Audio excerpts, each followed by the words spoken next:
Decía que buenos días a todos y, como es de obligación, mi agradecimiento a los organizadores por invitarme a esta reunión. En principio yo tenía que analizar el resultado de la encuesta, pero tanto Pau como Virginia me dijeron que podía hablar de lo que quisiera. Y eso es peligroso. Eso es peligroso porque voy a hacerlo. Es decir, a mí la encuesta me parece interesante y creo que tiene partes positivas y partes negativas.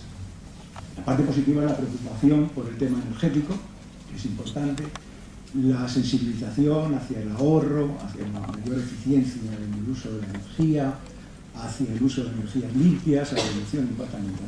Pero todo eso lo sabemos. ¿Cuál es la parte negativa que veo en la encuesta? Pues quizá que todavía refleja una ignorancia grande del tema energético.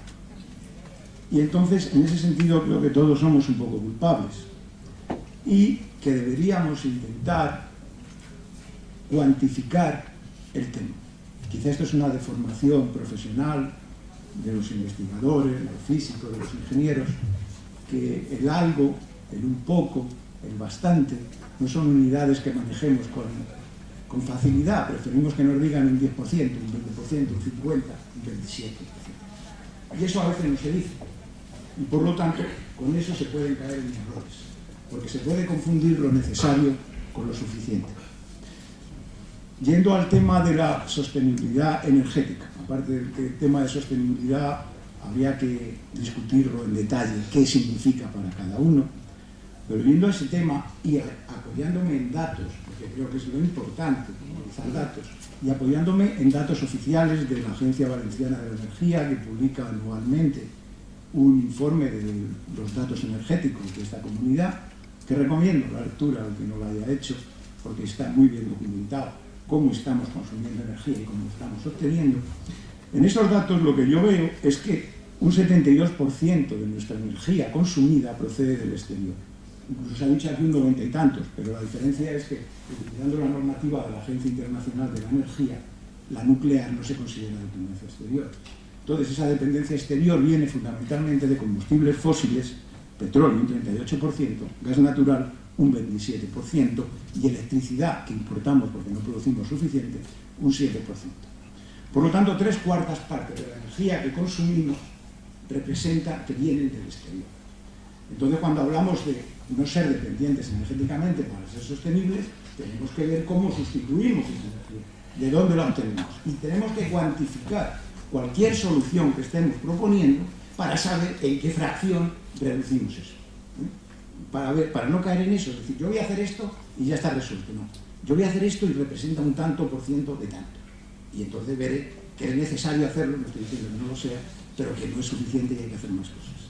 Además, el uso del petróleo y del gas natural representa producir un impacto ambiental inasumible.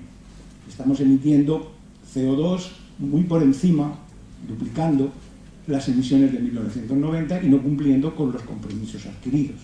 Por lo tanto, también hay que reducir ese consumo de combustibles fósiles, pero hay que ver con qué los sustituimos. Hablamos de renovables y decimos, pues en renovables la Comunidad Valenciana solo usa un 6,5% como energía primaria, un 17% para la producción de electricidad, de ese total de producción de electricidad. Por lo tanto, hay que aumentar la energía renovable. ¿En qué porcentaje? Esa es la cuestión. ¿Cuánto podemos aumentarlo? Y eso es lo que tendremos que resolver. Y entonces lo que tendríamos que plantearnos es un escenario. Yo quiero llegar aquí, yo quiero tener este sistema sostenible, ¿qué medidas propongo? ¿Qué porcentaje representan? ¿Y en qué escala temporal lo voy a hacer? Y tratar de ver que ese escenario que estamos presentando, que no es una predicción de lo que va a ocurrir, sino es un planteamiento de lo que podríamos hacer, pues habrá que ver cómo se cumple. Y para ver cómo se cumple, tenemos que analizar cuáles son las viabilidades de ese escenario, la posibilidad de llevarlo a cabo. ¿Cuál es la viabilidad tecnológica? ¿Con qué tecnologías vamos a cubrirlo? ¿Cuál es la viabilidad de gestión de ese nuevo sistema energético que estamos planteando? Y tenemos que ver lo que eso representa. Pero tenemos que ver también cuál es la viabilidad económica, es decir, cuál es el coste de ese nuevo sistema energético. Y una manera de comparar su viabilidad es compararlo con el PIB. Hay soluciones energéticas que se llevan el 50% del PIB. Descartémoslas, no van a ser posibles. Por lo tanto, tenemos que ver eso. La tercera viabilidad es la ambiental. Es decir, cuando hagamos un análisis de cuál va a ser el sistema energético que vamos a imponer, tendremos que ver cuál es el impacto ambiental de ese sistema. Y cualquier tecnología que impongamos, tendremos que hacer un análisis de ciclo de vida completo. No basta que durante producción sean limpias, si cuando estoy preparando ese sistema estoy contaminando. Y por último, quizá el más importante, y la que más se ha hablado aquí esta mañana, es la viabilidad normativa y social.